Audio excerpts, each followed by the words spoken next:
from north to the south, from the middle of the country. So we have like so many different choices, varieties, good quality products, techniques. I think make us very unique in terms of diversity. So Dirty Linen is still coming to you from the magnificent city of Barcelona. I am having the best time eating all the things, drinking, possibly too much, definitely embedding day drinking into my life because I feel like that is very Spanish. My guest on this little stroll through the nighttime streets of Barcelona is Javier Perez Gonzalez, who has lived for quite some time in Melbourne. We've been having a great catch up about, eating in Australia, eating in Spain, the similarities and differences. Javier, thank you so much for spending the time with me and for letting me ambush you to come on the podcast. That's so cool. I mean, it's walking with a Aussie in Gracia. It's pretty unique. So I love it. Thank you for having me here as well in your microphone. Tell me a little bit about yourself because you're not from here originally, are you? Tell us your story. Okay, I'm from the south of Spain. But yeah, I moved to France, then Brussels, and then I moved to Australia, as you said, for like maybe nearly 10 years. And yeah, moving around, just find the love for cooking, I guess. And yeah, now living here in Barcelona from like 2 years, no, nearly 3 years now, and loving it. But I'm origin from Granada, a small city in Andalusia, and yeah, missing a lot Australia anyway. Well, I'm happy to bring you a taste of Australia, but I'm happier for myself that I'm getting a taste of Barcelona with you. So you're a chef and you worked as a chef in Melbourne. You're also one of the founders of Eat Spanish, which has been promoting Spanish food culture in Australia and doing an amazing job with that. Tell us why everybody around the world should be excited about Spanish food culture. What makes it so special? I mean, I think it's one of the most rich food culture. I mean, in the big stuff that we are very proud of Spanish cuisine, it's the diversity. So from north to the south, from the middle of the country. So we have like so many different choices, varieties, good quality products, techniques. I think make us very unique in terms of diversity. I think in Barcelona we have amazing culture, like food culture, but then you go to the south, you find the greatest products that you never tried before.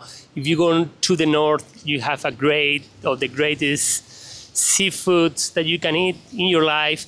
I don't know, it's a country that you can have like so many different choices and they're all amazing, I guess. And we know we're here in Barcelona, in Catalonia. It's such a proud food culture itself. What are some of the things that you really appreciate about your adopted home here?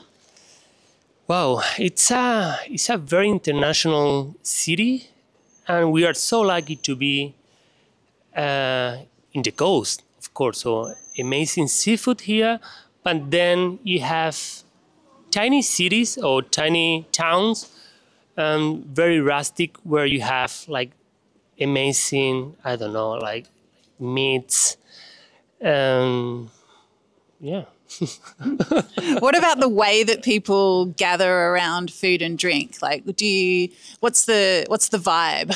We are pretty social. I think in Spain, in general, we are very social. So we love meeting, I don't know, even during the week, after work, have some drinks as well, and you always have nibbles, of course, tapas.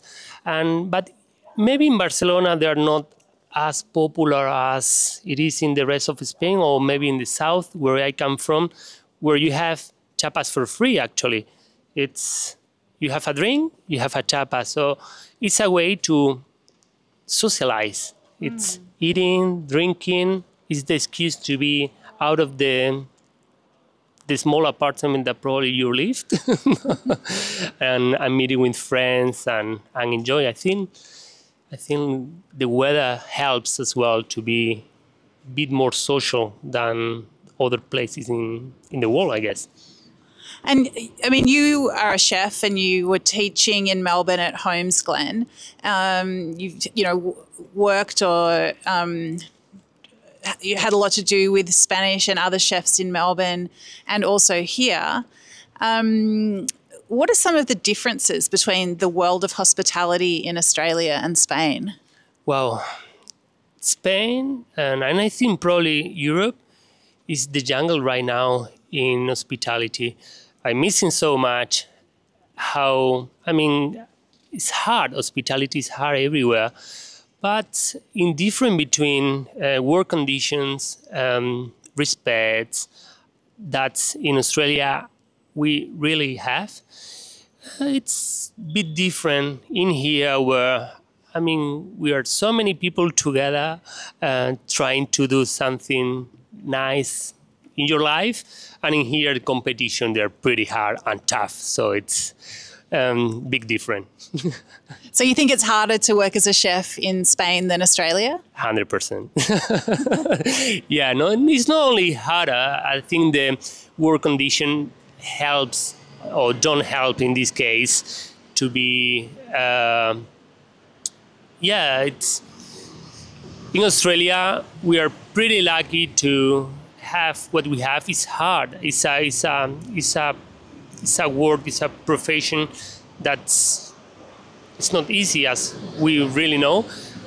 In Spain, I think it's a little bit harder in terms of salaries, conditions, and at the end, it's competition. And tell us what you're doing here at the moment and what you're planning to open very shortly. Yeah, we're pretty happy. I'm private chefing here from the beginning, and now I'm working with few guys that they're opening small foodie kind of cooking schools.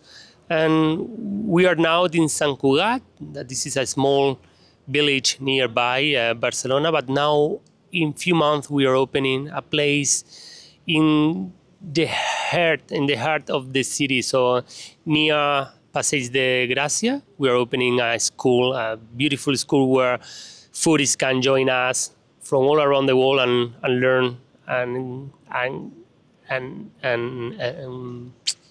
live what was the culture stuff going on in Barcelona.